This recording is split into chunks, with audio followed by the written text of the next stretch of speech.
Hey guys, this is David Young, former TNA original, and I'm here live and in color with Wolfie D. Hey, this is Jimmy Street, host of the Live and in Color with Wolfie D podcast. Hear the life and times of professional wrestler Wolfie D. From his time in the territories with PG-13 to his time in WWE, ECW, WCW, TNA, and more. Nothing is off limits and nothing will be held back. Thanks again for tuning in. Here he is, Wolfie D. Welcome once again to Live and in Color with Wolfie D, and that would be me. And I've got my boy Jimmy across the street. What up, cuz? What's up, dude? I'm, me, man, just chilling like a villain. Like a villain. Cuz, I love cuz. I love saying cuz. Yeah. Cuz. What up, cuz? You got all this pronoun bullshit now. You can use...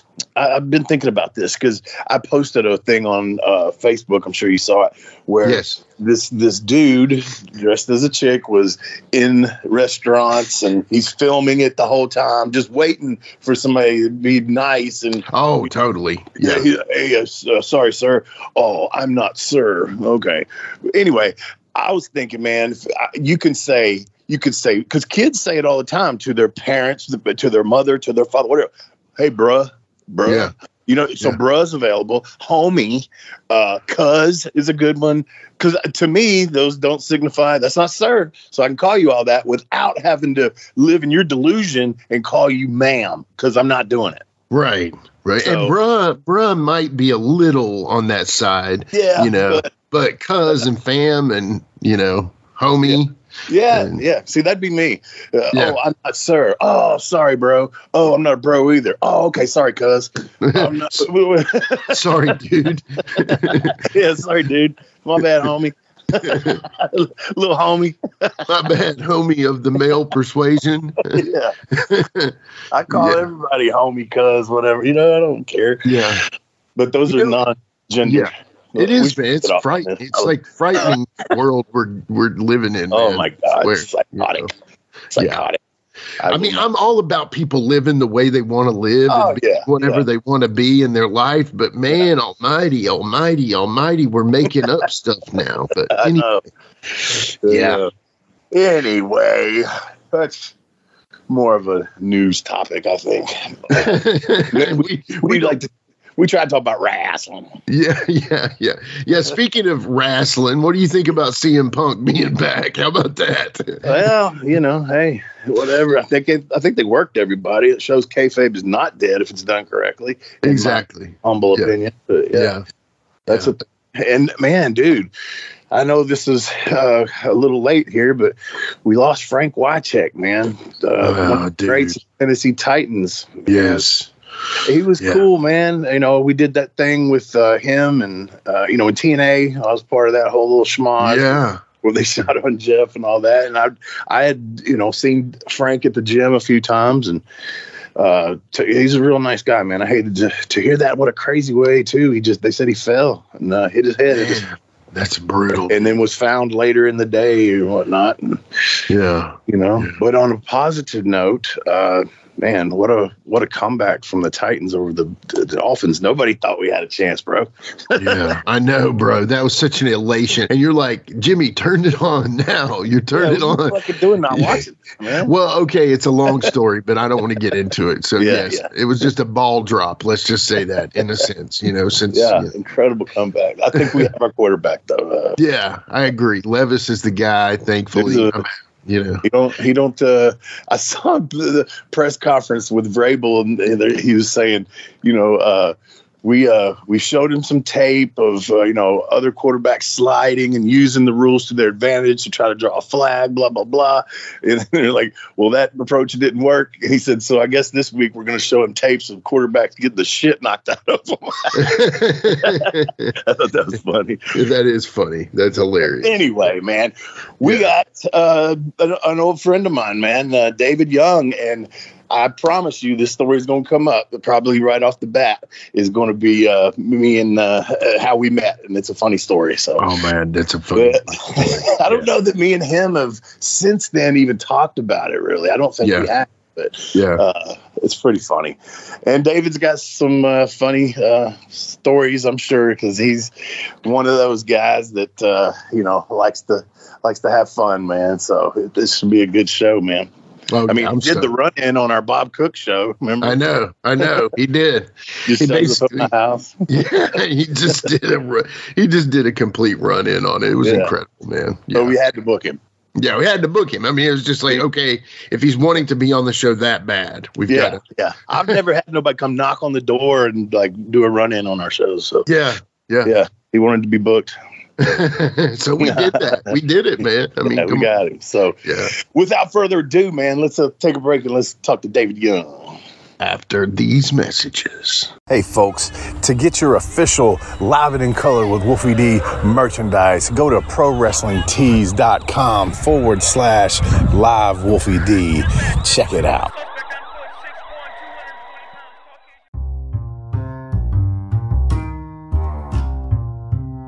If you're listening to Live and in Color with Wolfie D on Apple Podcast and like what you're hearing, go ahead and leave a 5-star rating.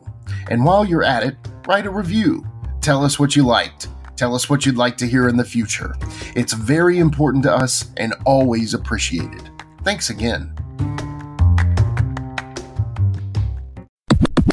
Okay, we are back, and my usual intro is, we've got a really great guest today, which we always have great guests, and I usually say that too, because I don't know what else to say about these guys, man, because I'm just happy that they come on here for me, and it's like, these are cool people, man, that you're doing a cool thing for me by giving Jimmy and I, an hour or so out of their day, when they could probably be doing something better or more fun, I don't know, but hopefully this will be fun, and I know for a fact that this guy and myself have some stories to tell, and I'm sure he's got some that I don't know anything about that I can't wait to hear. So without further ado, it is David Young, TNA Original. What's up, my friend?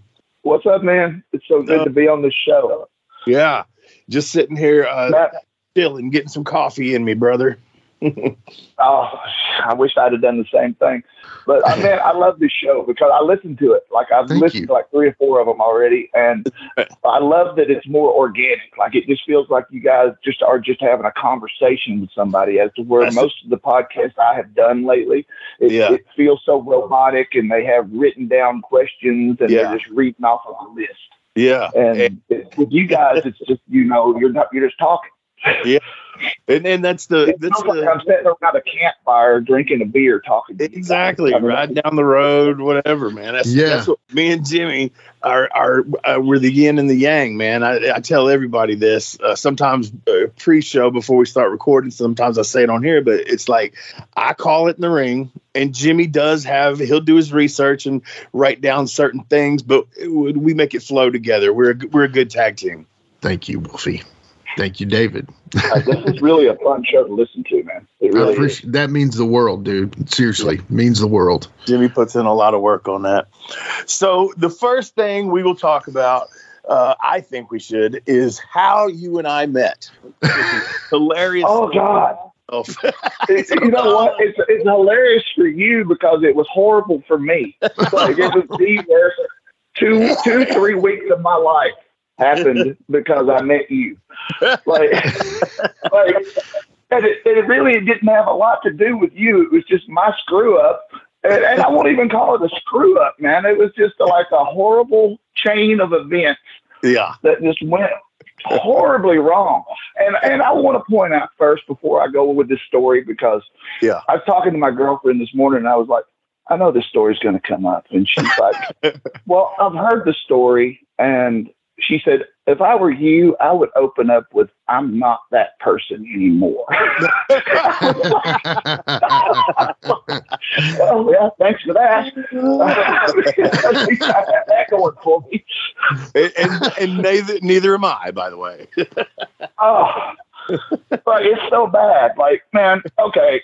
Long story short, and it's going to be a long story, guys. It really is. It's so bad. Like, I'm at a show one night in Lebanon, Tennessee, and I think it was me and Eric Harris and Chris Harris, and I rode from Atlanta to Nashville with somebody else. And we were in Lebanon, Tennessee at the National Guard Armory. And we're in the back, and Air Paris comes in the back door, and he says, "Hey, there's a really hot girl back here behind the building that wants to talk to you." And I was like, "Me? Of all people, me?" And he goes, "Yeah, I don't get it either, but come talk to her." So I walk out there, and there's this really hot girl, and she's in a little convertible, and she's just telling me, she's like, "Hey, I really am interested in you. Let's go out tonight and let's go drinking." And I'm like, "Well, I rode here with people." And she said, "Well, now you're riding with me." And I was like, "You know what? Let me get my bag and tell somebody to explain to them where I went." And we had a 3-day run. Like, we were in Lebanon on Friday. Saturday, we were somewhere in Illinois. Yeah. And then Sunday, we had TV at Coleman Studios for Bert Prentice. Absolutely. So I get in this car, and it was a crazy night. Like, there was so much drinking. And, you know, back then, I mean, all the boys, I mean, this girl had like pill bottles just lined up on her dash. Like, you just literally just pick something you liked and take it. Yeah. And, you know, it was just like a crazy night. And one thing leads to another. Next thing I know, we're in a hotel. And the next day, we get up and we have to go to Illinois. Well, I'm driving her little convertible, and I get a ticket in her convertible. And as we're going to the show, we get there, and we get there 4 hours early. And until this very day, I am the only person to ever show up 4 hours early for a Bert Prentice show and still miss the show. Like, I didn't even do the damn show. Like, we get there, and she goes, "Hey, let's go to a liquor store." And I said, "Okay, let's go do that then." And we get in, and it's a dry county. We're in like an Amish town or something, and there's no liquor store. So we had to get on a barge and cross the Mississippi into Kentucky or something. Like, not even got no barge to get liquor. We literally got on the barge, drove the car onto a barge, crossed the river. And we get in this, we finally find the liquor store, and we get it, and we come back, and the damn barge is closed. Like, you can't get back on the barge to come back across the river. So I had to backtrack like 4 or 5 towns and then go back across the river. And like, man, we get to the show, and the main event, which was Jerry Lawler and Colorado Kid. And they're already in the ring when we pull up, and Bert is livid. Like, he's so mad. I mean, you dealt with Bert, you know. Oh, yeah. Like, Bert was just over the top, you know, drama anyway. Yeah. But, like, so after this, we go out to the bar again in Nashville. Somehow we wound up back in the bar. So, and we wind up back in another hotel. And then we get to TV, and, you know, I go in, I do TV, thank God.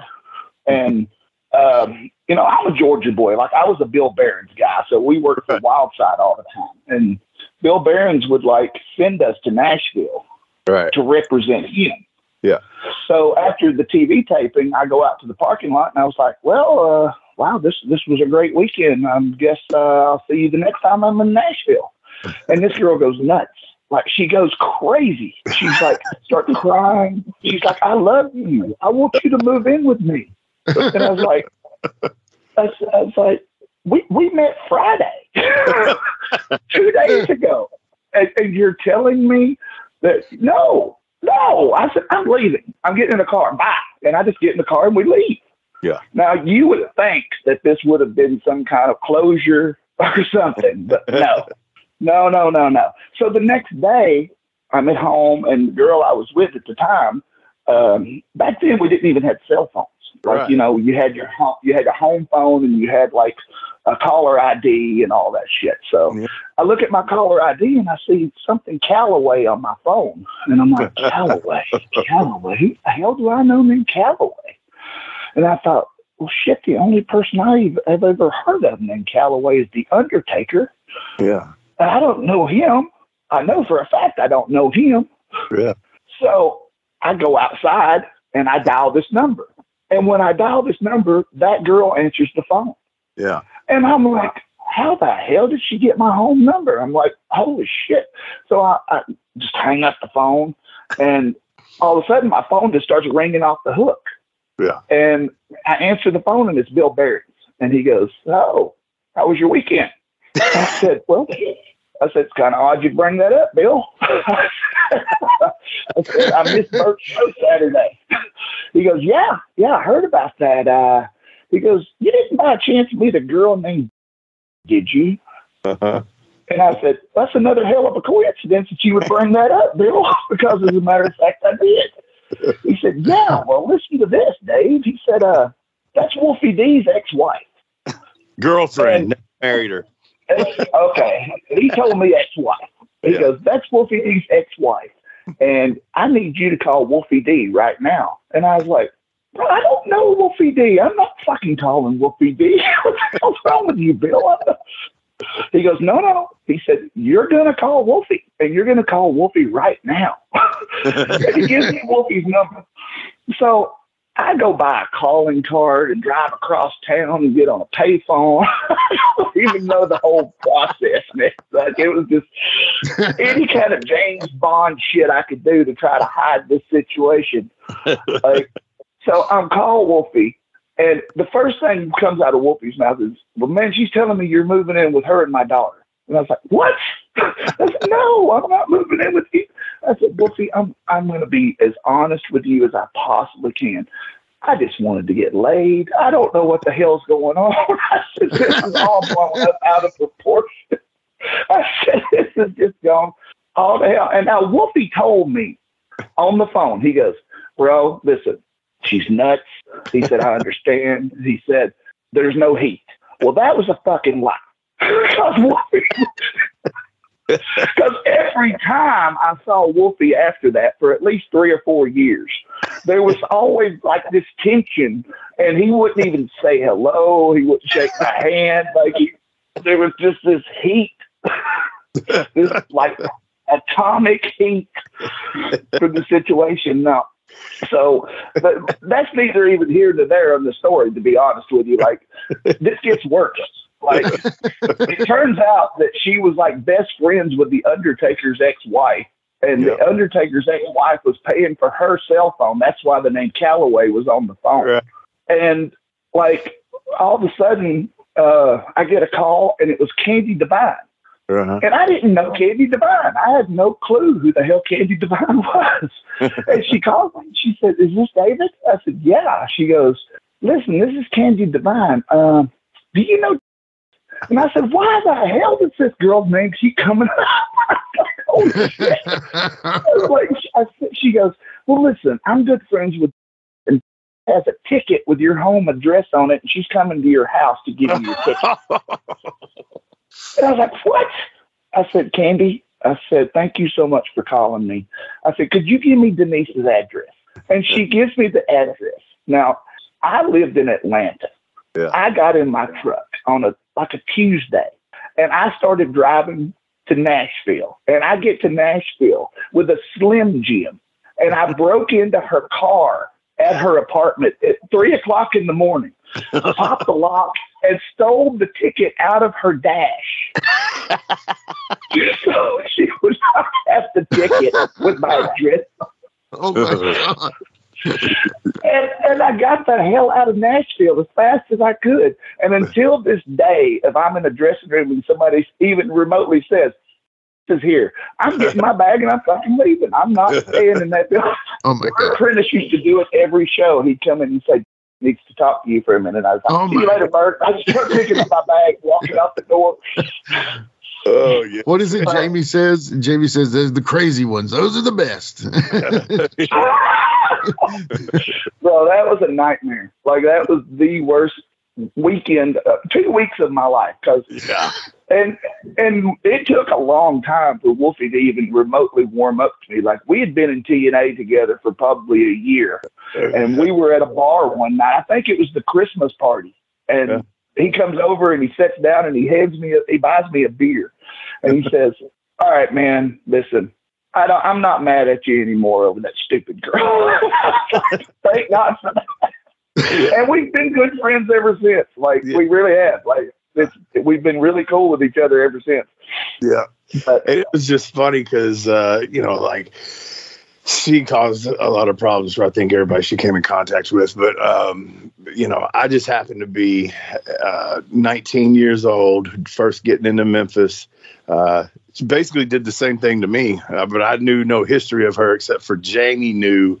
And Jamie's like, that's best friend. They, you know, been, you know, rats for a long time and blah, blah, blah. I was 19 though. I didn't give a fuck. I just needed a place to stay. I was on the road, you know, 6 days a week, and I needed a place to stay. Well, it ends up she wanted to go everywhere with me and all that kind of stuff. And my dumb ass, I'll never forget this, is it was very early on, and I started realizing this is fucked up. You know, I can't do this. And I had my bags. I was ready to leave.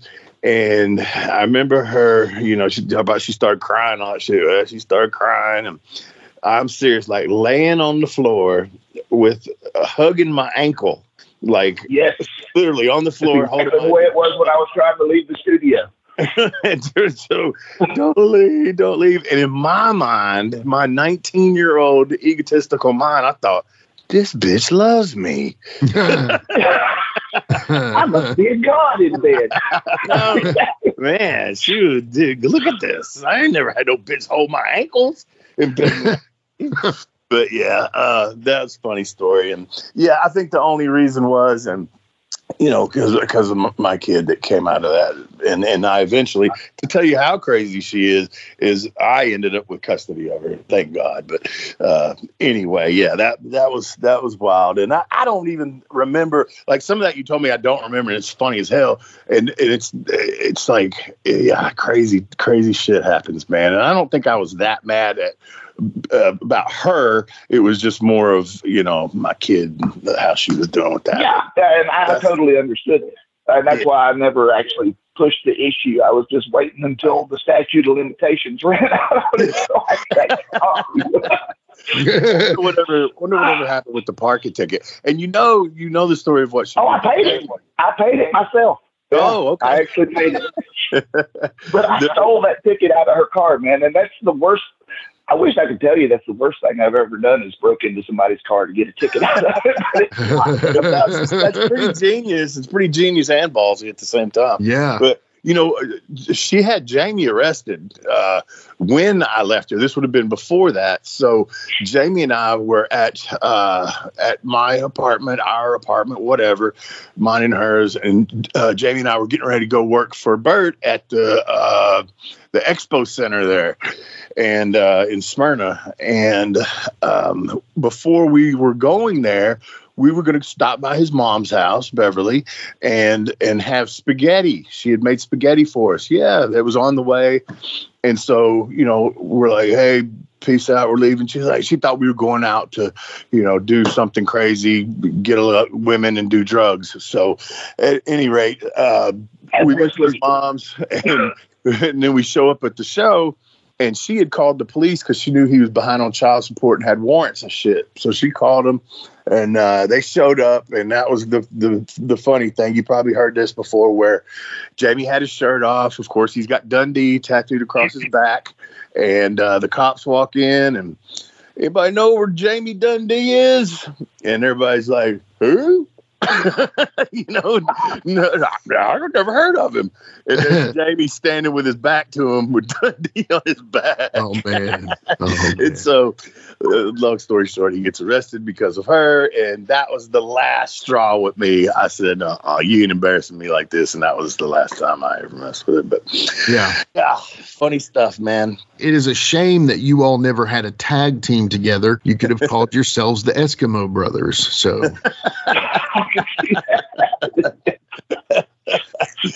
Jimmy. That's the only thing that made me any money. I'm just saying. Anyway. So, Jimmy, go ahead. I'm going to tag you in. Well, when I bring up the name Larry Santo and the promotion Mountain Wrestling Federation, what does that mean to you, David? Oh, man.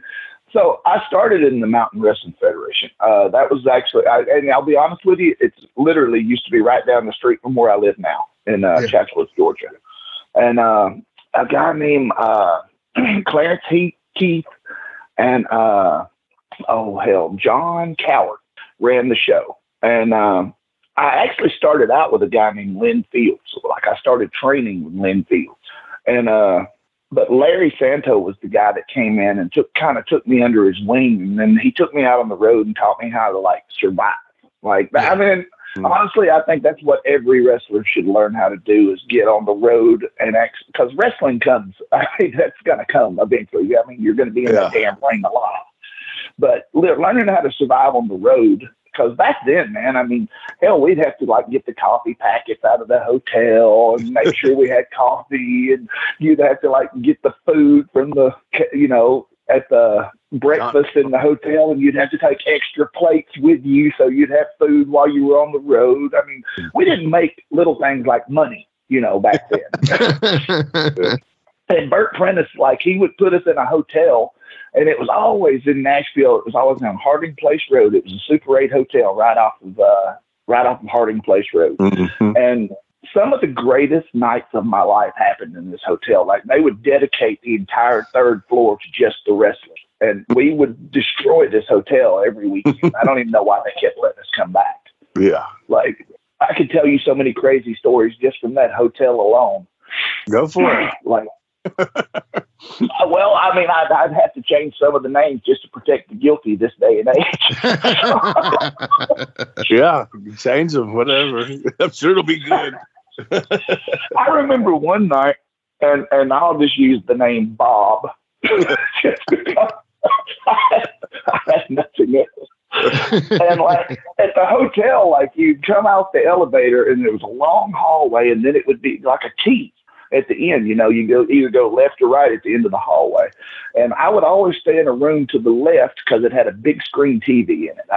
I just had to have that room.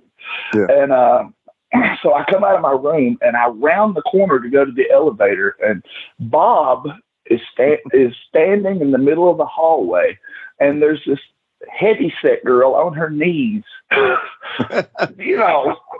right in the middle of the hallway. And as I'm walking by, I'm just looking eye to eye with him, and I'm like, "Evening, Bob." And he just looks at me, smiles, and goes, "Evening, Dave." That was it. It was just as casual as that. I mean, that nothing shocked you at that hotel. Yeah. Like you would literally. I remember one time I was there with a girl. And she, she had came from Georgia with me, and we got in a fight at the bar. I don't remember exactly how. I know Abyss was there because he tried to like help, which was no good to me at all. But it just made things worse.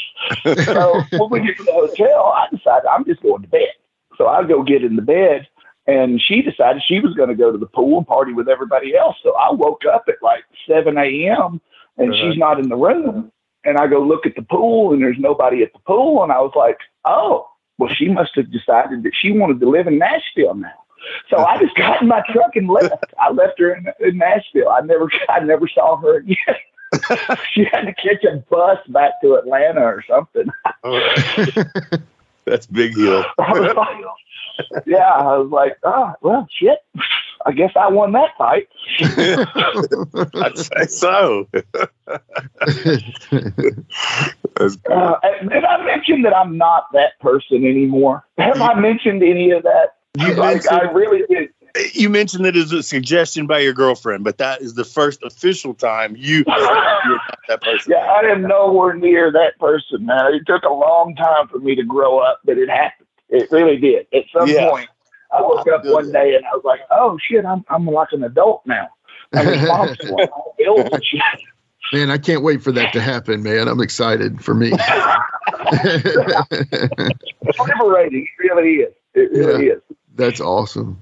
So you mentioned Bill Barons, and in the words of Billy Travis, Billy Barnes. That's what he used to call him. You know, remember how Billy would used to mess everybody's name up on purpose just because that was his thing? Yes.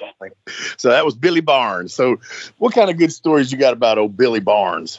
Well, I will say this. I love Bill Barons. Bill Barons fought for me in this business when there was nothing to fight for me. Like TNA, I've been fired from TNA so many times. One time I was at the show And I was reading the kayfabe sheet, and the kayfabe sheet said David Young fired for TNA. So that's how I found out. I was on the show, and I read it in the damn kayfabe. Meltzer had to tell me I was fired. Jeez. Yeah, they were funny like that. Yeah, I got fired several times. Oh, my God. I got fired for punching Samoa Joe on TV. Which, thank God, Scott D'Amore stepped in on that one and saved me. And that story, man, like I've told this story before, and I told it on podcasts, but I don't even know if I could like do it any justice. Because I mean, first and foremost, Joe is a terrifying man. Like I don't know if you've ever had a 300-pound Samoan pissed off at you and trying to kill you on national TV, but it happened to me. I mean, it literally happened to me. Johnny Storm, a kid from England, came over and he brought this game called hockey punching. Mm-hmm. And Chase Stevens still does it today. Like, you know, Chase is the world's worst. Like, he'll walk up and just punch you in the face. That's how he says hello. Yeah. Like, it's all the time still today. Like, we've hit each other so many times that one day we literally had to push our food flat just because we couldn't open our mouths wide enough to actually take a bite. Wow. That's what friends are for. Yes, those are your friends. So I don't know exactly. Hockey punching started out as just a work punch. You just walk up and throw a little work punch at somebody's jaw, but you had to do it when they least expected it. They couldn't see it coming. Right. And you would think that that's a great game, but no. Me and the Samoa Joe somehow, and I don't even know how it evolved into this, man, but it turned from just barely touching each other to punching each other in the face as hard as you possibly could. Oh, my God. But you still had to do it when the other one didn't see it coming. Oh, my God. Jeez. You know, like I punched him while he was beat because his hands were full and he couldn't hit me back. And one night we were in the bar and I was like at a claw machine. I was going to try to win a stuffed animal for some girl or something. And the next thing I know, I was laying on the floor and my ass was in the air and my face was laying on the floor. It was horrible. He rocked me so hard. Like he just literally, it was like he hit me and I hit the floor. That was the only two hits. Yeah. Like Joe was just a monster with it too. Like he Superman punched me one time while I was on the damn phone. Like he just plowed me down. So I went to Scott D'Amore and I was like, listen, first of all, I need to tell you this part. I get, the ale house in Orlando. We'd always go to the ale house after the show. All right. And it was right next door to the hotel. So, I mean, it was just the place to hang out. And all the fans would be there. I kind of called it making the rounds because you go in, find a shit ton of autographs before you even make it in the door. And then you'd go like in the building and somebody'd hand you a beer off their bucket. And then they'd start asking you if you want some appetizers. By the time you made it around the room, you'd eat a full meal and drank a 12-pack and you still hadn't even took your wallet out. That's awesome. That's awesome. And so I'm leaving the bar, and I was bringing like 4 or 5 people to my room. We were going to watch a movie, and we had like beer and shit. We were just going to have a party in my room. Mm-hmm. And I get a text from Christopher Daniels, and it said, Joe is asleep. I'm going to get to punch that bastard while he's asleep. I can't. Oh, my God. I texted back. I was like, leave your door open. I'm bringing witnesses with me. So I go there and the door lock stuck out on the door and everything. So I pull the door open real slow and have these girls hold the door. And I go tiptoeing into the room. I see this big mound of covers. And all of a sudden, Joe dives out of the bathroom and cold cocks me. And I bounce off the TV and my face hits the side of the bed. And then I fall down to the floor. Christopher Daniels had videotaped the whole damn thing and night vision on the other side of the room while he was hiding in the floor. Like it was just no good news coming out of it whatsoever. I was not in my best light at this point. Oh my God. Oh, bro, it was so bad. It was so bad. And I thought this was checkmate. I was like, there's no way I can top this shit. There's no way. So a few weeks go by, and then I thought, you know what? We filmed the show in Orlando. The pre-show is always like filmed just for Orlando, just to advertise the show. So I said, I went to Scott D'Amore and I was like, hey, could I wrestle Joe in a singles, on our pre-show? And he goes, yeah, I could make that happen. He goes, why? I said, I'm going to punch him in the face while he's coming down the ramp and he doesn't know I'm there. Now, you would think that this was a great plan, but it really turned to shit really quick. So me, Elix Skipper, and Simon Diamond come down the ramp. We get to the ring, and as soon as I hear Joe's music start, I run and hide beside the ramp. Mm-hmm. And as he's coming down this ramp, I jump up and I hit him with everything I have, but I missed his jaw and I hit him in the eye. Oh, man. And as soon as I hit him in the eye, his eye starts to swell. Oh, and man. Yes. Oh, my God. He was so pissed.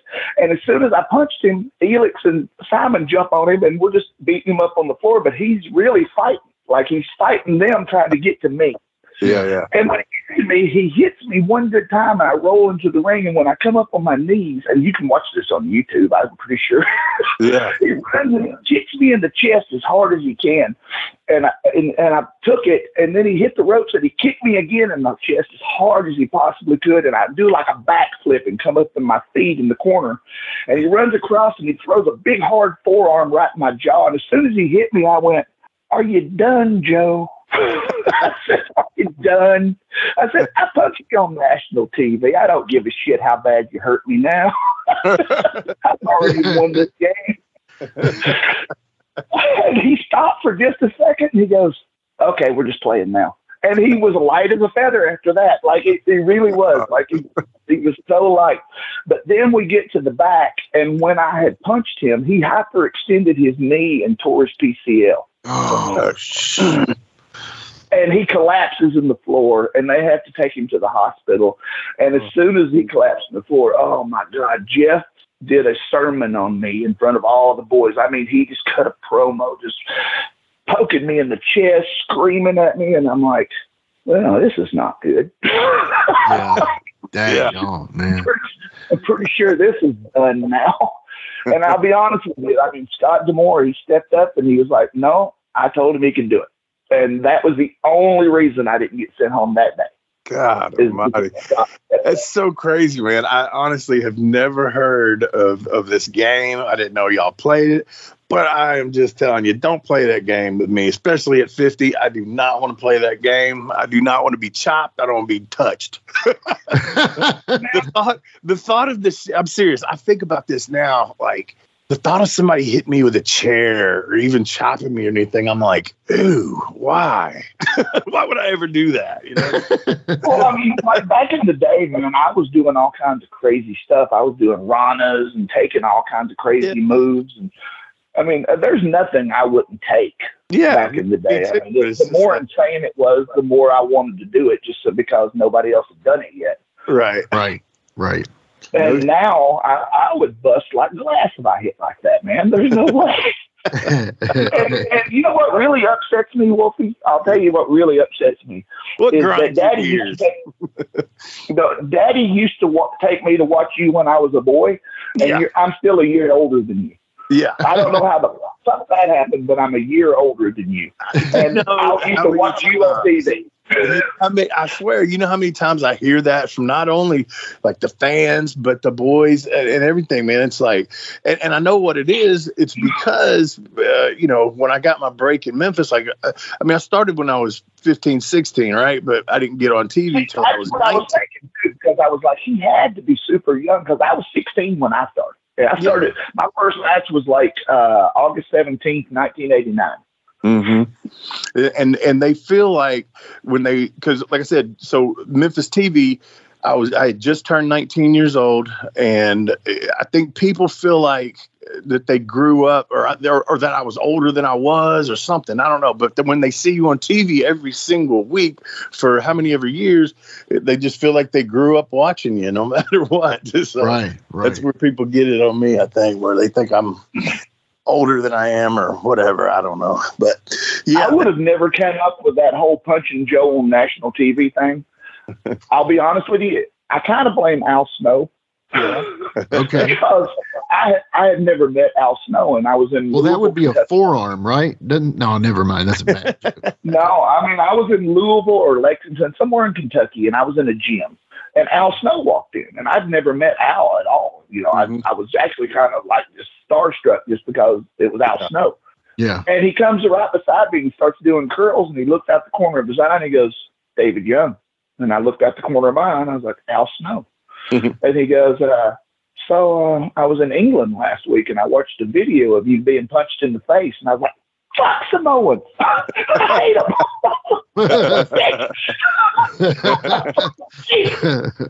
So that's when the whole plot started. I'll be honest with you, man. I come up with so many things. I was going to fly to California and hide under his bed and punch him while he was having sex. I was so desperate to punch him in the face again after that videotape thing. Yeah. Oh my God. And I don't know how that videotape. This day and age, that video would be viral. Everybody would be watching me get punched in the face in the middle of a hotel room. 100%.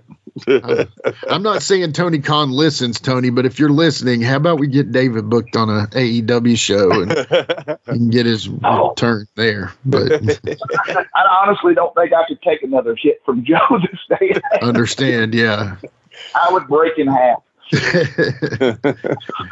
That is crazy. Yeah. Jeez. I wouldn't want this business, man, and nobody else does this to their friends either. Just so you guys know, I mean, nobody else does this to their friends. Only wrestlers do this to each other, and it's fun. Right. That's how bored we used to be. Like guys today, they play video games and they have things to do. Hell, we didn't have that. We just had each other to pick on. Yeah. Not Mike Tyson's Punch Out, the real Punch Out. Yeah. I mean, that's how you come up with stupid ass games like hockey punching, because you're bored and you have nothing else to do. Right. Yeah. Right.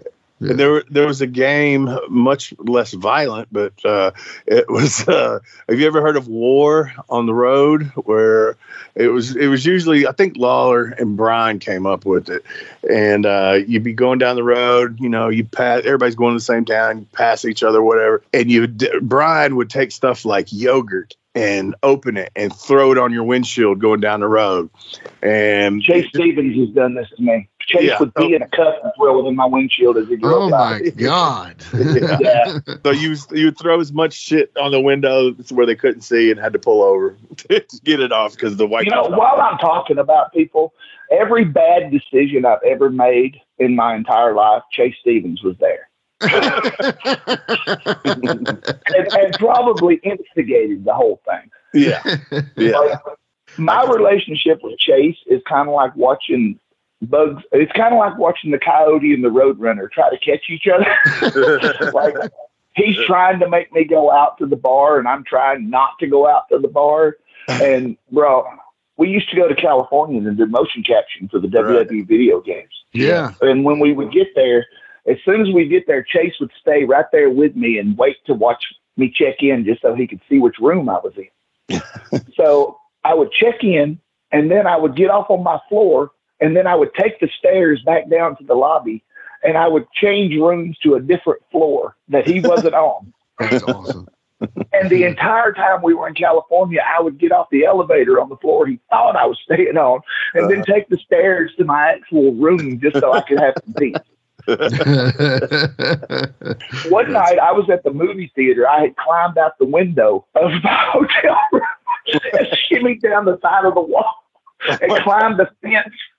And I walk across the street to the movie theater, and I'm standing in line, and I get a text, and it said, "Where are you?" And I said, "In my room." And he texts me back, and he goes, "No, you're not."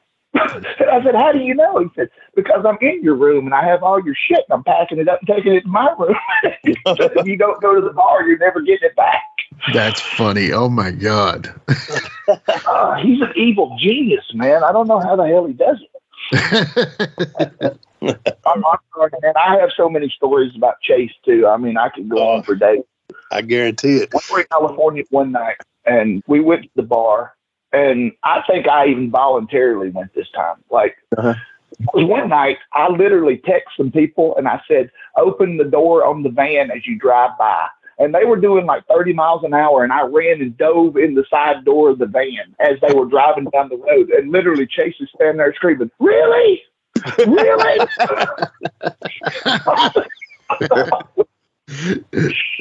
That's how bad you were ready to get away.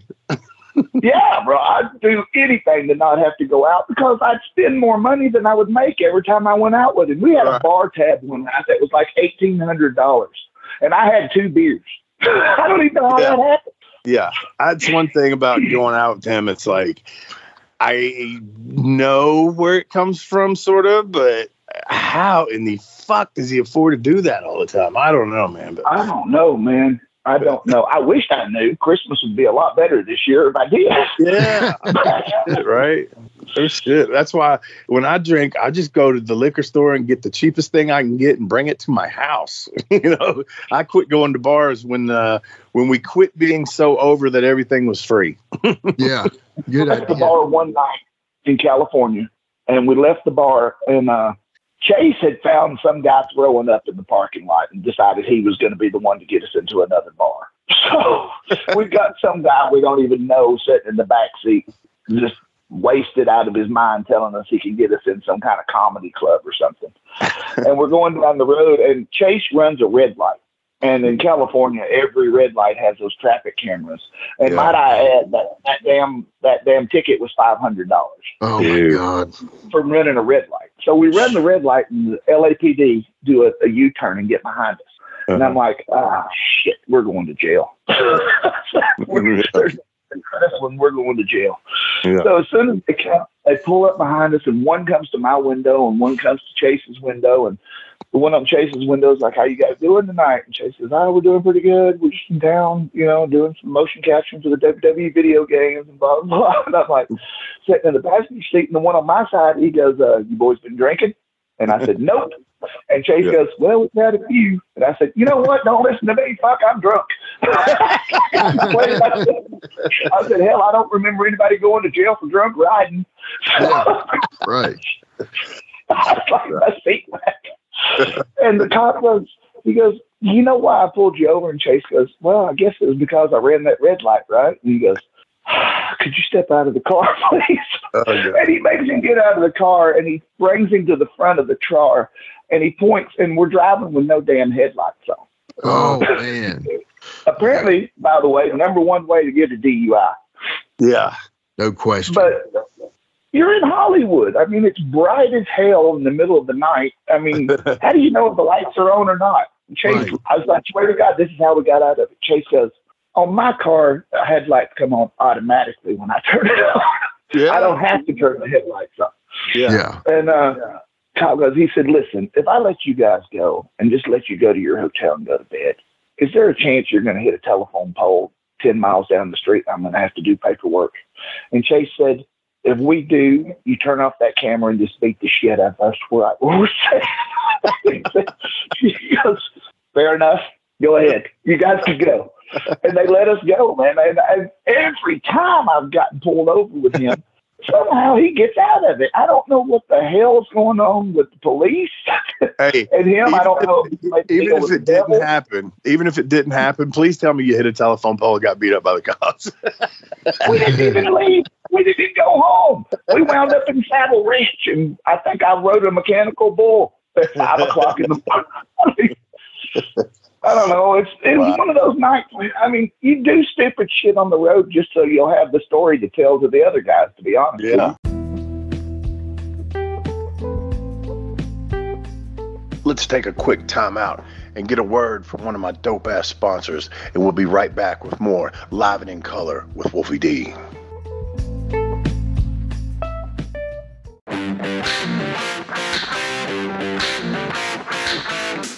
Hey folks, this is Wolfie D here, and if you are looking to buy or sell a home in Tennessee or Southern Kentucky, you're going to want to call my buddy, the rock star realtor, Benji Bowie. And you say, "Wolfie, how do I get in touch with this rock star?" Well, you can call him directly at 615-390-8216. You can go to his website, bowiehomes.com. That's B-U-I-E homes.com. Or you can email him at benbowie34@gmail.com. When you need a home, home, you need the Rockstar Realtor.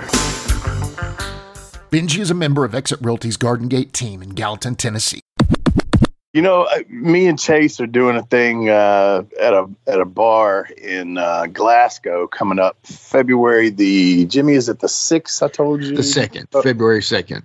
February 2nd. It's a Friday night, and we're doing a thing called Stories from the Road. And just listening to you, I'm thinking about talking to the guy. We're gonna have to book you in on this too. So I don't know. I would love to do it. I mean, once again, I could probably just do an hour of stand up alone just on Chase. Oh, I guarantee it. Man, I guarantee it. It's funny stuff. Jimmy, I'm tagging you back in, man. Okay, tag team action. You really made your name as a tag team guy early on before you got to TNA. I mean, you were in the tag team with Shane Austin, the Sex Pistols, but I really want to talk about Bad Attitude and Rick Michaels, man. Y'all had a great tag team together. You know, we did, and we hated each other the whole time we were a tag team. Really? Like, we really did. Man, we really hated each other. Like, so it didn't take you like 30 years like Jamie and Wolfie? Never mind, I'm just kidding. Ricky and Robert too, you know. It was just, I don't know. Like, we just did not gel well together on the road. Like, we rode together one time, and we were NWA World Tag Team Champions, and we had to go to Fort Lee, Virginia. And I don't even remember which promotion it was, but we were in Fort Lee, Virginia, and we did the show. And when we left the show, I don't even smoke weed. I really don't. I can count on one hand how many times I've ever smoked weed in my entire life. But that particular night, Rick had been like extra Rick, and I was just done. And somebody had gave me a joint before I left, so I started smoking it. Well, Rick reached over and he got it, and he started smoking it too. And then as we're driving, Rick goes, I can't feel my legs. I can't feel my legs. And he gets all crazy. And I was like, what? I said, well, shit, I'm fine. And then he throws the weed out the window. And I was like, wow. What you? And he pulls over. He goes, I'm going to be sick. And he pulls over and he gets out of the car. And I said, listen, I'm fine. I'll drive. We're good.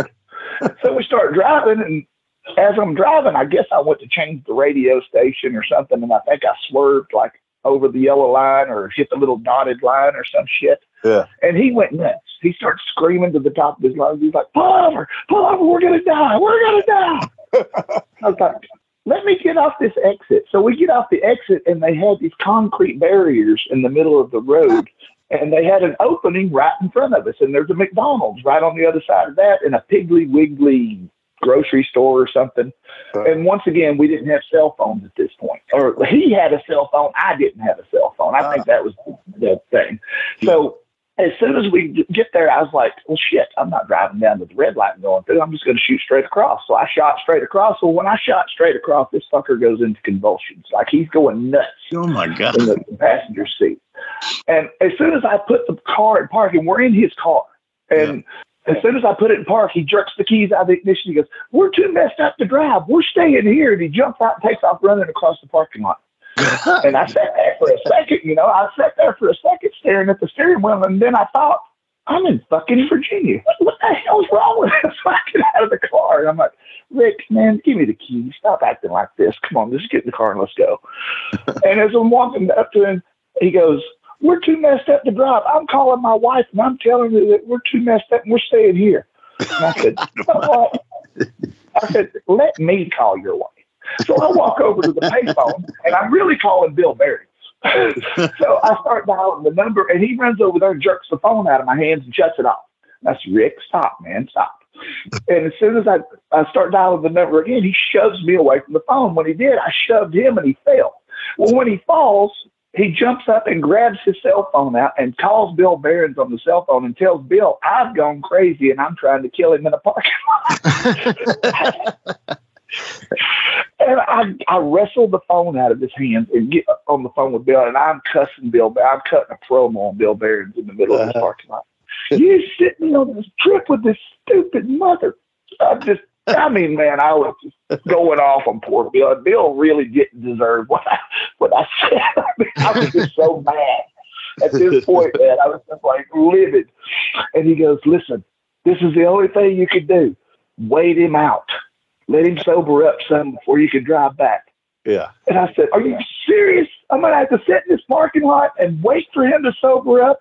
So the next thing you know, we're sitting in the car, and Rick looks over at me, and I swear to God, this is the exact words. He looks over and he goes, "You know what, Dave? God was with us tonight." I said, "If he's in this car, he's a mad motherfucker, and he don't want to talk to you."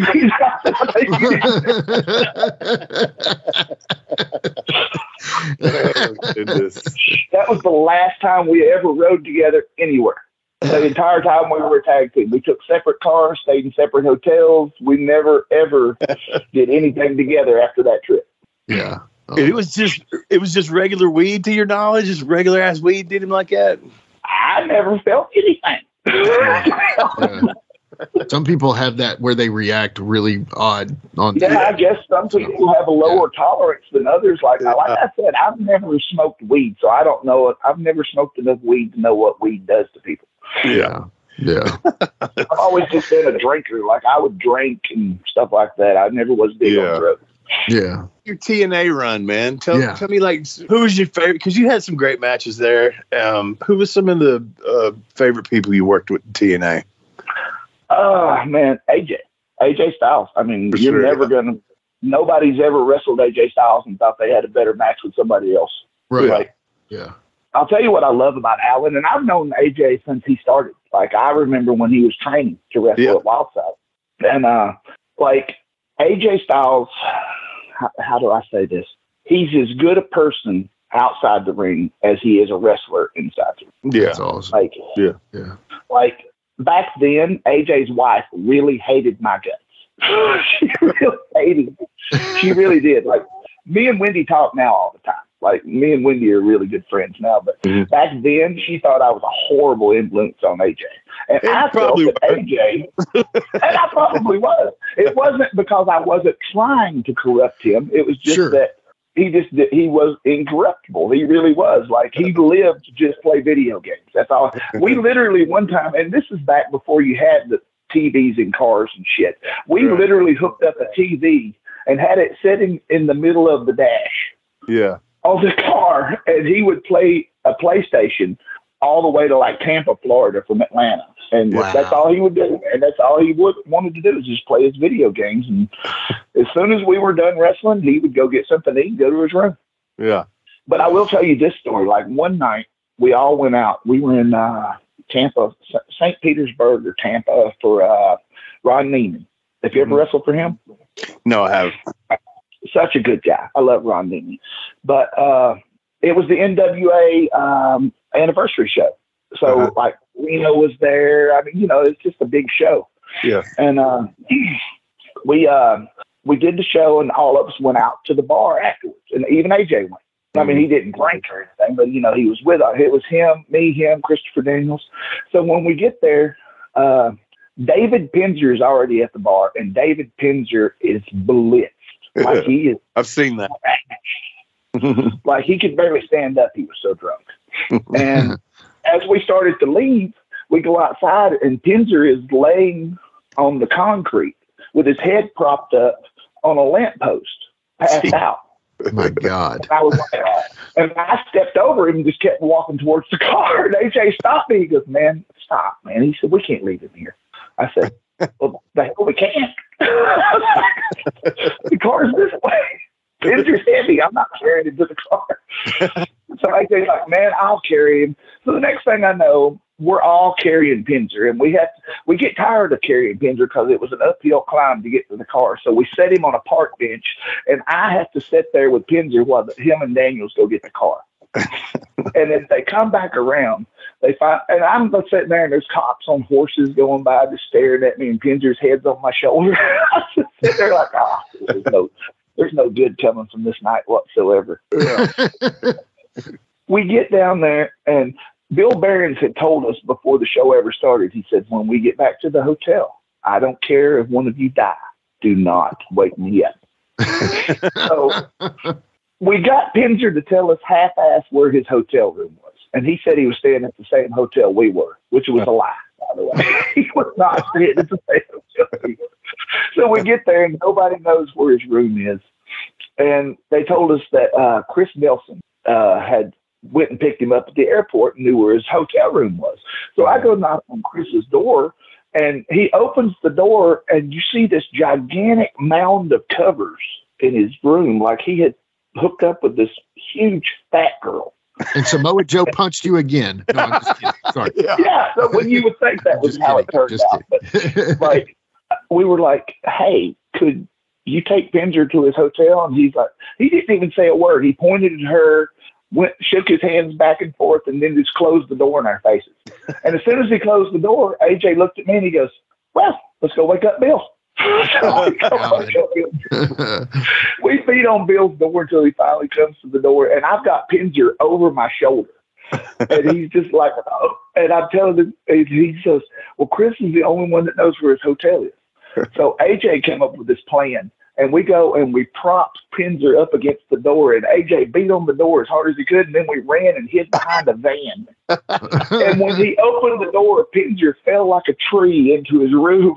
And all we could see was Pinger's feet slowly being dragged in the door, and then the door closed. Oh my goodness. And I don't even know what happened that night, but the next day we were on our way back. And I think this was right around the time that Hogan and Jimmy Hart were going to open that company in Florida. Okay. And I get a call on my cell phone, and it's Pinger. And he goes, hey, man, he said, I don't know exactly what happened last night. He said, I must have went to Chris Nelson's room, went to sleep. He goes, man, if you don't mind, could you not talk about this? Because it's not going to paint me in the most positive light towards Jimmy Hart when he starts his new company. And I was like, oh, yeah, Dave, your secret's safe with me. And I'll be honest with you, this is probably the first time I've ever told this story because, once again, I think the statute of limitations has ran out on that one, so I can tell the story. But, yeah, I mean, that's one of my favorite AJ stories is like him telling me to prop Pinger up next to the door and just watching him fall like a tree into the hotel. Yeah, I mean, hell of a guy. Yeah, that's awesome. And it really was. I mean, if it hadn't been for AJ, Pinger would have been laying in the middle of the street in Tampa. And arrested, probably. So yeah, most likely in Ybor City. Yeah. That would have been Ybor City. Wow. Yeah. Do you have any disco stories? I know you spent a little time with him in TNA, especially. I did, but we never hung out outside the show, to be honest with you. Gotcha, I always liked Glenn. Like Glenn, I knew when I was there, I knew I wanted to tag with Glenn because Glenn was in the office. Yeah. And I'm a horrible politician, man. I am no good. And that's been my downfall in the wrestling business in general is like, I could go out there and do all the moves, but I mean, that's why I was always a tag team wrestler because my charisma sucks. If it's just me out there, I have no charisma whatsoever. I'm just like guy that goes out there and does moves. But if I'm out there with somebody that's charismatic, I can build off that and, actually show some character while I'm out there. And I'm a horrible actor too while I'm thinking about it. I couldn't act my way out of a bag. So, I mean, I had that going against me too. So, I mean, if anybody's ever wondering why I was never a bigger star than I was, I can't act and I'm a terrible politician. That's the only two reasons that I could come up with is like, I could not negotiate myself for shit. Yeah. Like they'd be like, I need you to put somebody over. And I'd be like, okay. The guy that does everything he's told and never gives them a problem is always the guy that gets all the shit work. Right. Yeah. Because they know they can just give it to him because they're never gonna hear him complain. And that was me. Like I've never complained. I was just happy to be there, man. Honestly, I never felt worthy of being there. Like me and AJ Styles were the first two contracts ever signed for the company. Like Jerry Jarrett, we were coming back from Tampa, as a matter of fact. Me and AJ, we just wrestled each other like God. We'd wrestled each other in Wildside for the heavyweight title, and we just wrestled each other in Tampa. And we've done the same match like 7 or 8 times. You know how WWE does the same thing. Right. They'll put the guys on a loop and have them just wrestle each other until they have a good match. Right. It's kind of like stand-up comedy, really, because you just find you do the same thing over and over again, and you just find the stuff that works and get rid of the stuff that doesn't. Yeah. Yeah.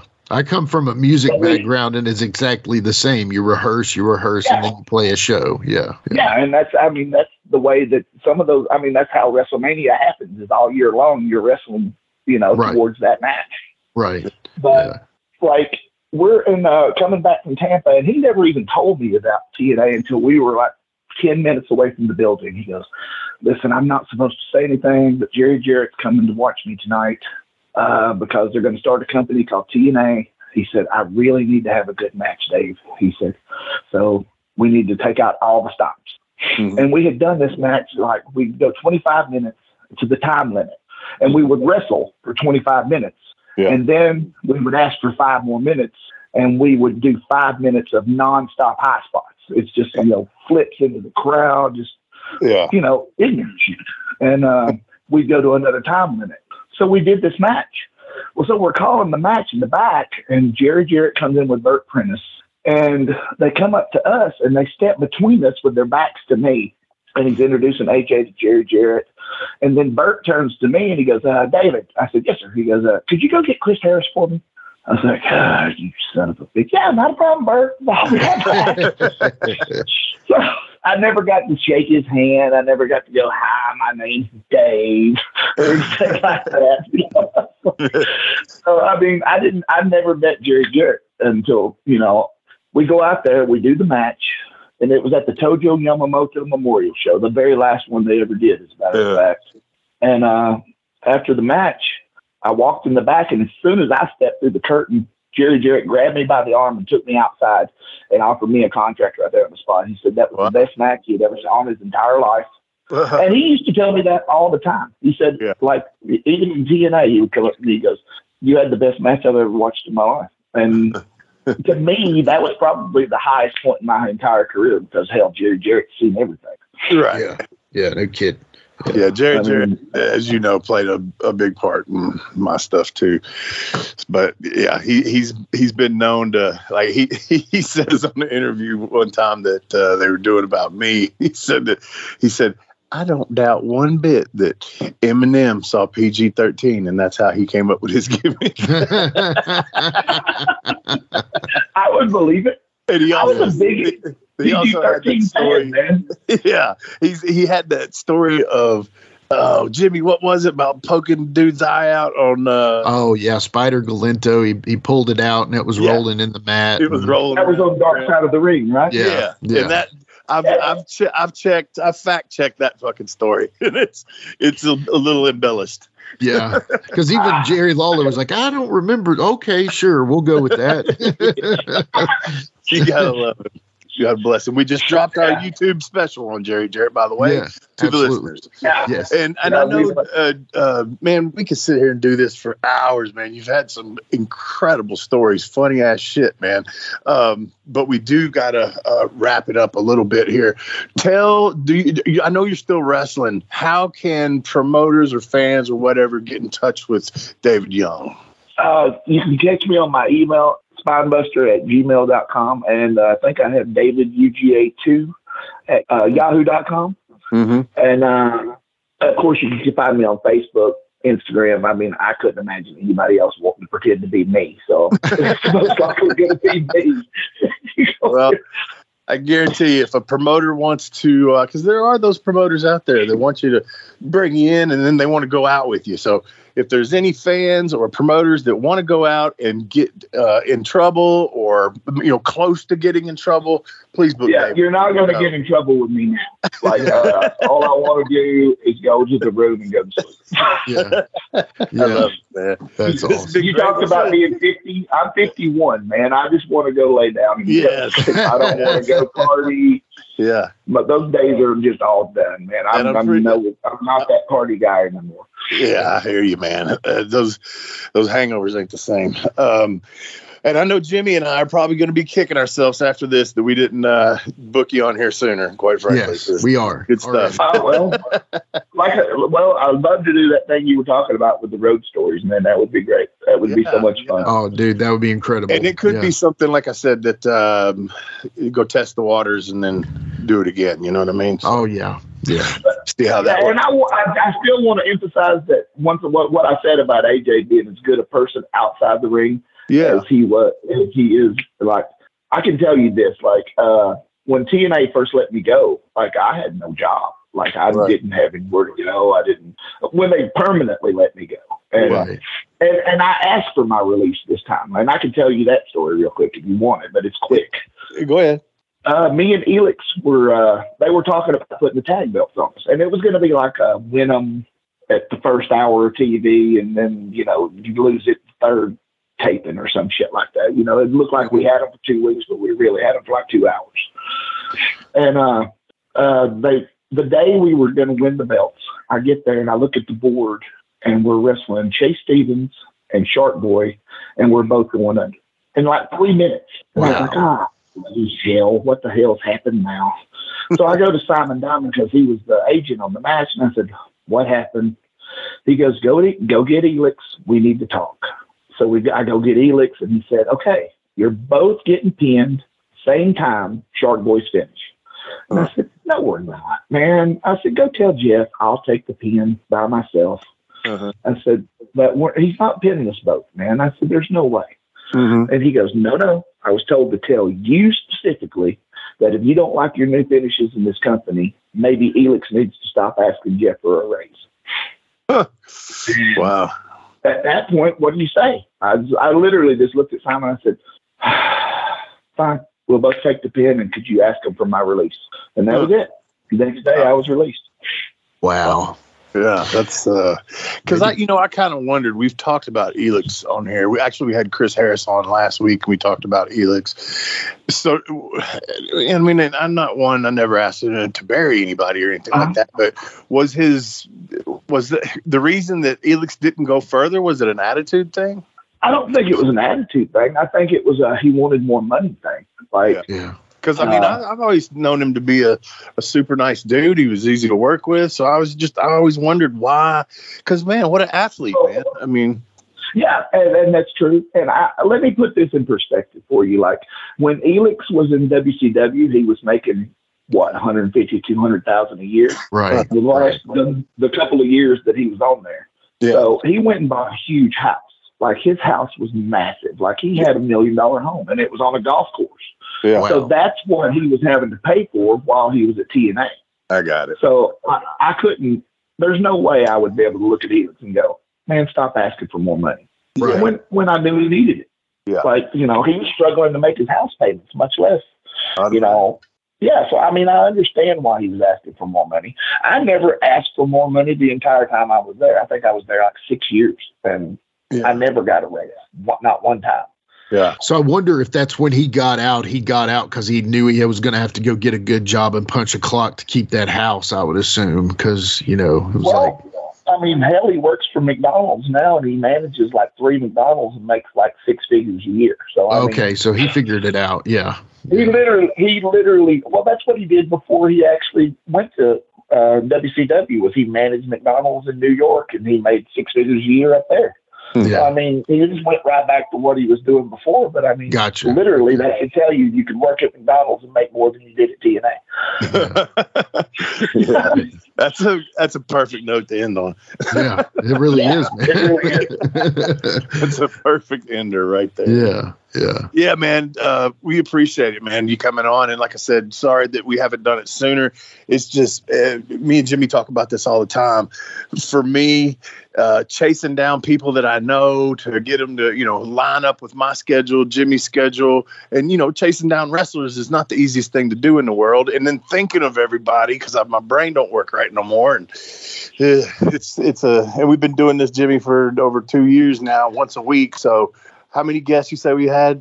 120 some at least. Yeah. So and it gets harder every week. But man, we'll take AJ's number and we'll bring him on next week. It's cool. Thanks, David. I appreciate that. For sure. Yeah. Oh, well, what I was going to tell you is like when I got released from TNA, like AJ literally called me and he's like, "Listen, I know you're having a hard time reading your bills." He said, "Come to my house," and I went to his house and he loaned me money. Like right then and there. And he didn't say, how much do you need? What do you need it for? He's just like, hey, just come to my house. Wow. And that literally. And that's awesome. I mean, honestly, he's the best person I know in the business. I mean, he really is.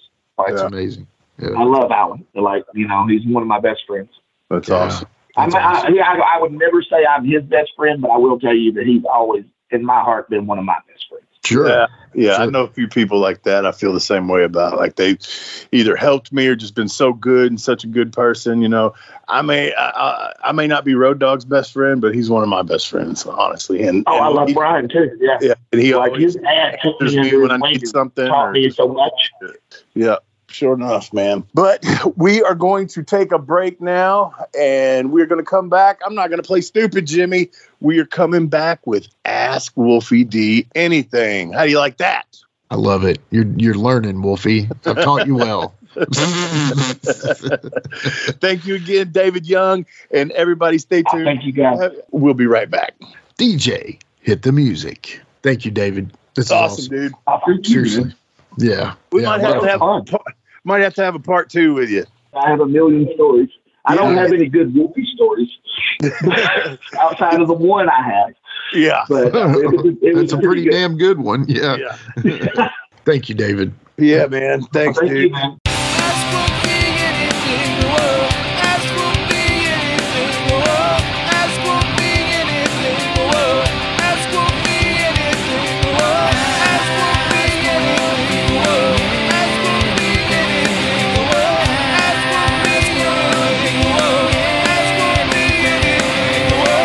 All right, we are back with Ask Wolfie D Anything, and I can't stop laughing. This show was having my cheeks hurting, man. I'm serious. Like, oh my gosh. Like I said, man, I knew Dave liked to, hang out and have a good time, but some of those I had no clue of, and it was funny stuff, man.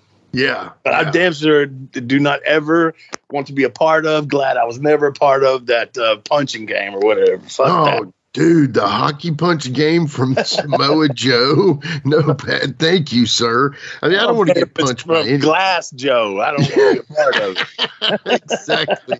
Oh my God, that's funny. Oh my God, that is so funny. Oh my God. So yeah, well, we've got some good questions today. There's one that is pretty controversial, and it makes me quite hot, actually. Right. But I want to bring it up because we might as well get it past us. Okay. So yeah, but anyway, great questions. David Young, hilarious. I don't know, man. I don't know that we can top the interview, but anyway, so I got a few questions here for you, Wolfie. We'll go ahead and kick it off since we've kind of went long on the show today, and for good reason, Yeah. So cause effect from Instagram asked this question. He says, since Savage always had a female in his corner, did you ever want a valet in your corner during your career? Did you like having managers, valets, either with you or involved in the match? So first, I guess the question is, I know you had Belladonna during church and stuff like that, but did you like how Savage, he always had a female, man. He had Elizabeth, Sherry, even that gorgeous George girl at the very end. He always had a female on his arm, and that was his gimmick, and he liked that. And did that ever make you want to also have one? Okay, well, let's just say this. When I was doing Slash, I threw an idea to Jeff Jarrett. Okay. I threw an idea of me and Daphne in WCW. I wanted her to have me on a leash and that sort of gimmick. You know what I'm saying? Slash, Daphne has Slash on a leash, and I wanted to do that sort of gimmick. I mean, it wasn't a couple of weeks later that Crowbar and Daphne were together on WCW. That's all I'm going to say. Oh, wow. Holy cow. Okay. Gotcha. Man, that's interesting, huh? It happens, man. I'm not saying, I don't want this to get blown out of proportion, but I'm just saying I definitely threw that idea, and then that happened a couple of weeks later. Okay. Gotcha. Wow. I was almost thinking, like, would it have been cool if you'd had Daphne and you two would have been like like Natural Born Killers, that movie? Yeah. So, like, I thought the combination, because, people used to say, when I was Slash, man, those fucking facial expressions and blah, blah, blah. And that was my thing. And then you have some crazy chick screaming all the time with that. And I just was like, man, that could work, man. Yeah, because she would be like letting you off the leash. And then once you're off the leash, that could be a whole other thing. Like you're off the leash and you're like this, you can't be controlled. But then once you get back on the leash, you're good, Yeah. What might have been Man, that was great. I love that. I don't know. I thought it was a good question, too, when he asked it, because I was like, man, okay, that makes sense. Because, you know, I can't remember Savage. I know he had times that he didn't have a woman around, but, you know, he pretty much had one his whole career once it was available to him. And, yeah. Now, I guess the question, did you like I'm trying to think of time frame here. If I pitched that, because that was WCW, and it had to be right when I first started doing Slash or something. I mean, because the time frame of when, what year was WCW finally done? 2000? Yeah. And then TNA started right up then. Maybe I pitched it for TNA. I don't know, but it happened there. But I remember I had done OVW before that, so it was somewhere in there. I pitched that idea of me and her, and okay. So anyway. Yeah. Well, yeah, what might have been. But did you like having managers involved in a match, like valets? Yeah, they're fucking good. Like Jim Mitchell, loved having Jim Mitchell, man. Right, yeah, exactly. You know, it adds more to the shit if you got a manager that knows what the fuck they're doing, and, you know, doesn't allow every fucking match that happens that he's involved in, he gets hit. You know, you save that, and exactly knows what he's doing, man. It adds a lot. You got somebody. It's almost like a tag team party. You got somebody to distract the ref when you need it, and all that kind of shit. So yeah, it adds a whole nother level of shit. Yeah. No, I think, I agree, man. Definitely, they know what they're doing. It's important. What's that? I said, of course, you're a manager. You're definitely different than me. Yeah, exactly. Okay, well, cool. Well, thank you for that question, cause effect, as always. So the next one now, this one we got this one in a couple weeks ago, and this was your birthday episode, and I just didn't have the heart to ask you this question on your birthday. And then the next week, it didn't feel right. And so now I'm going to ask you this week, since this whole conversation with David has been a complete up, you know, I figure I might as well ask you this while you're up. All right. So Mark Markington on Facebook, again, another one of the boys, we know it's got to be. He says he wanted to ask your thoughts on being included in the WrestleLamia's top 100 worst wrestling gimmicks of all time, and that he included that it highly pissed him off. Okay, but here's the thing. Okay, so number 89, Spellbinder Fantasio, is on there. Okay? Number 85, Yoshi Kwan Chris Champion is on there. Okay. Number 70, TL Hopper, Dirty White Boy, is on there. So, and then give you some perspective, number 38 is Shockmaster. Okay. Fred Ottman. So then number 32 comes in, and here's what he says. He says 32, PG-13 were a tag team combination consisting of JC Ice and Wolfie D. The duo were known for delivering horrible raps in the ring and having two of the worst wrestling names of all time. So of course, it's a quick list he goes through. It's like this British chap, we'll call him. Whatever a chap is. I could call you another C word that the Brits use a lot, but anyway, they were known for delivering horrible raps. Now, to be the devil's advocate on this, if Jamie was off, I could see where it would come across as not very good, right? Okay. Yeah. That's just how it is, right? And then you're left to deal with with all that. Right. Your names, however, is a whole different thing, man. I do not agree that they're the worst names in wrestling. That's just ridiculous. Well, it sounds like he's a bloody wanker. Yeah. And man, fuck. First of all, PG-13 is one of the most creative names in wrestling, in my opinion. I totally agree. Say that. I mean, but for real, nobody had a name anything like that, you know? Exactly. And JC Ice and Wolfie D, I don't understand why, my last name's fucking Wolf. I don't understand why he wouldn't think that was something. But if you look at his list, I mean, he just don't like gimmicks, I guess. Yeah, that's, I think, of what it is. And here's the number. So only things above you that I wanted to write down and keep. Number 6 was Brad Armstrong in Arachnaman. Okay. I liked Arachnaman. I like Brad Armstrong. We know this, So number 5, Christmas Creature, Kane. Okay. Yeah. Yeah. He's hating on that. Number 1 all time is Mantar. So again, I mean, of course, but that's pretty hard. They're over the top gimmicks, and had the Undertaker not, lasted as long as he did, he probably would have put that one in there. Exactly. Now, the only issue I have is it seems like the dude really hates Chris Champion because Yoshi Kwan and PG-13 were two gimmicks he came up with. Yeah. I like Kwan, too. Yeah, I did too. I thought it was very original, and he could pull it off. You know what I mean? Yeah. Knowing the karate. Although, recently, since we're talking about Chris Champion, we had David Isley on my podcast, Give Me Back My Pro Wrestling, and he brought up, we always bring up Chris Champion whenever we can, and this was after New Breed had broken up, and Chris was doing more of the Karate Kid type gimmick, and he's doing that like crane kick. Right. And he says one night they were working and they had practiced it several times in the back and the connecting of it and stuff. And Chris kicks him so hard it busts his bottom lip wide open. And Chris is like, he says he's sorry to him. Like you can hear him say sorry. Yeah. And then when he gets to the back, Ric Flair was like, who did that? And and David was like, I don't want to say, man, it was a mistake. And no, he was like, no, Isley, tell me who did that. He was like, oh, it was Chris Champion, man. He didn't mean to do it. He said he was sorry. He was like, and apparently Flair gives David $100 to go to the emergency room. And he gets on because when they were in the baby and heel locker rooms, he calls Chris Champion up on the walkie-talkie and he says, Champion, if you can't do that move, quit doing it until you can. And he's like, we can't hurt these underneath guys. We don't have enough of them as it is. Yeah. And anyway, so that was just crazy. But did you ever have to take the crane kick? I'm sure I did, probably. I worked Chris all the time. I mean, all those little kicks. And yeah. Him shooting me off one time and calling something like dragon whip flying kick. I'm like, what? As I'm running, what is fixing to happen to me? Bounce back. He does some kind of fucking kick, man. Yeah.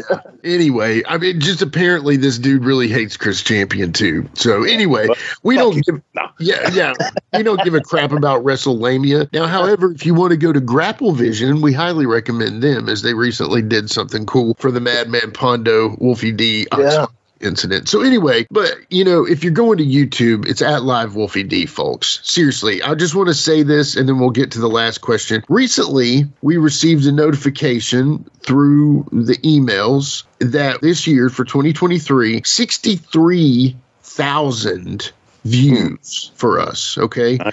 And only 493 new subscribers. So there's something wrong there, folks. Something ain't clicking, folks. Right. Like as in you clicking the subscribe button. So help us out. Seriously. Really, that's simple. It's that simple. Exactly. We're not even, don't even worry about the notification bell. Please like the video if you can, but just hit subscribe for crying out loud. That's all we're asking. Yeah. That's and then we for Christmas, guys. Yes, that's all we want for Christmas. That is all. Subscribe to the YouTube channel and subscribe to the podcast. Yes, exactly. Absolutely. Both of those things would be wonderful, and I would be thankful to have that as a gift. Thrilled. Yeah, absolutely. All right. Well, other than that, we got one more question. Thank you all for putting up with that for just a second there for us to go off on a little of that. But anyway, screw you, WrestleMania. So anyway, this one is from Jeffrey Smith from Facebook. He says, and I know this answer because I talked to you about this before, but let's just pretend Jeffrey hasn't, okay? Right. Jeffrey asks, was there ever a discussion about a contract with WCW, or was it always just a per-appearance deal? I think your matches there were fantastic. And I'll let you answer, but I know it already. Yeah, no. And plus, that was the dying days, and they weren't, they were concentrating on selling and not, doing more contracts at that point in time. So it was just a nightly deal, man. And thank you for appreciating those matches, because I too thought they were really good. Every match we had there, I thought was pretty good. So yeah, I appreciate that. But no, didn't happen, man. Yeah, you were just brought in basically to put the guys over, right, in that division. Yeah, pretty much, Go out there and have good matches, and whoever they were pushing in the, because mainly, we did a few nitros against some pretty big names, and then a lot of the syndicated shows, we against some of the 3 counts and the Young Dragons and the high flying guys, and because they knew we could do their stuff and make them look good and all that. So, hey, being a carpenter, it's not right. so bad. Right. Yeah. No, I mean, this is no joke. Y'all were on Nitro against the NWO and DDP, okay, or flip that, DDP and the NWO, whichever one you want to say there. And then you were on Thunder against the reformed Varsity Club, okay, so that's no joke there either. And then, of course, you did the 2 or 3 matches against the Young Dragons and 3 count and Chavo. Yeah. So anyway, great stuff. If you haven't watched it, man, there needs to be some kind of PG-13 WCW supercut out there. Maybe I'll work on that over the holidays. But anyway, long story short, go check out their WCW stuff. Incredible, fun stuff. So, but anyway, and that's just, who knows if you would have, it would have been nice to have a contract, something on paper to guarantee you until they were closed. And maybe even after that would have been nice when they closed and still had to honor the contract. Yeah. But that's just not the way that stuff was in WCW at that time, from what I've understood. So, yeah. Anyway, well, that is all I got for this David Young episode today, Wolfie D. Cool. I saved the bad one for for a funny episode. Yeah. Screw you, wrestling. It was fun. We appreciate David. Appreciate all of our guests. We appreciate our listeners most of all, because y'all definitely, you hear that. The numbers you guys have given us is great. But again, all I want for Christmas is some more subscriptions. Yes. You don't have to pay anything. It doesn't cost anything. You just got to put your little finger on the button. Right. Do. Yeah. Just a favor and do that. Help us out. We love y'all. So anyway, next week will be Christmas Day. So, Jimmy, we're going to have to figure out something good for that. Yeah, I think so. Maybe old Saint Nick will drop by and tell us some stories. On the show. What's that? I wish we could get Santa on the show. Oh, my God. Could we top 10 wrestling Santas. Top 10 wrestling Santa moments. I don't know. Something like that, maybe. Top 10 Jamie Dundee talks about Santa Claus. No, I don't know. Anyway. Santa Fargo. Fargo. Yeah. I'm just sitting here thinking, it happens every year at a wrestling show somewhere. Somebody dresses up as Santa. Right. And get the shit beat out of them, or vice versa. Yeah. Well, we don't know what we're going to have, but when we have it, you'll know. But that's actually not a bad idea. But anyway. Write that down, Jimmy.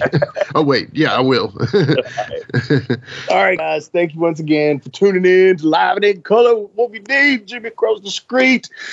I'm going to go have a cup of coffee, I believe. Sounds good. Have one for me. All right.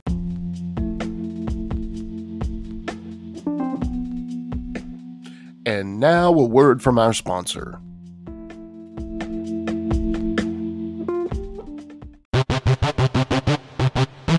Ladies and gentlemen, welcome to Give Me Back My Pro Wrestling, the podcast that's based on the old school but can still help you find the good stuff from today. Jimmy Street and the Plastic Chic, Jared, are the undisputed tag team champions of the wrestling podcast world. From thought-provoking topics to superstar interviews to action figure expertise. This team does it all. And all they ask is, give me back my pro wrestling.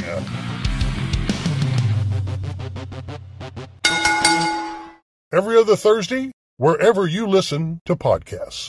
Join me, Gene Jackson, for the Jackson Interaction Podcast, where I'll be doing one-on-one interviews with people from the world of professional wrestling, as well as stand-up comedy.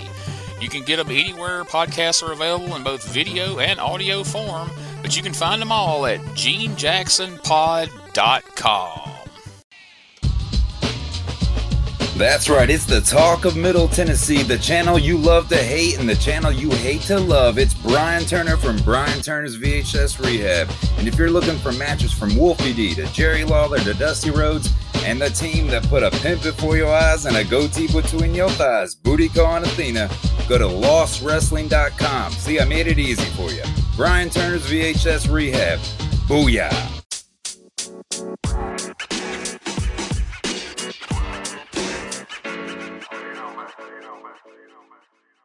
So that was another great episode. Hey, Wolfie, tell them where they can find you on social media. Jimmy, they can find me in the club, bottle full of bub. I'm just kidding.